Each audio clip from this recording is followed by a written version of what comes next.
Oração. A oração.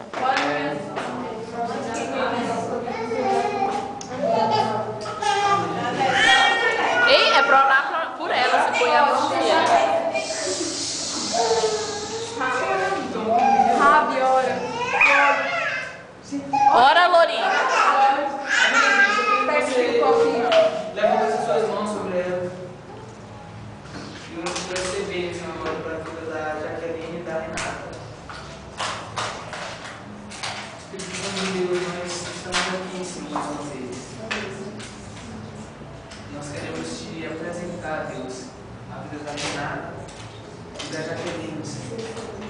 Deus, que esse tempo possa ser um tempo, Deus, que as crises possam acabar, Deus, na minha vida. Que pode até vir os conflitos, Deus, porque isso é normal, mas que o Senhor possa ensinar elas, Deus, a passar e a sobrevoar, Senhor, todo esse conflito, Deus. Deus, eu te peço uma bênção especial sobre a vida da Jaqueline, Senhor. Que aquilo que ela tem pedido nesses dias, Senhor, o Senhor possa dar algo especial para ela, Senhor, através da tua palavra, da revelação do teu Espírito, Senhor.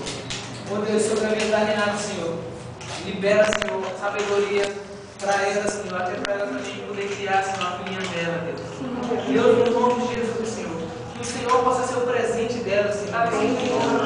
Que a tua presença, Senhor, possa grudar, Senhor, no Espírito dela de uma forma tal, Deus, que elas vão sentir o Senhor quando elas estiverem andando na rua, quando elas estiverem em casa, quando elas estiverem andando em qualquer lugar, Deus. Elas vão sentir o Senhor e elas vão saber qual é a vontade do teu coração.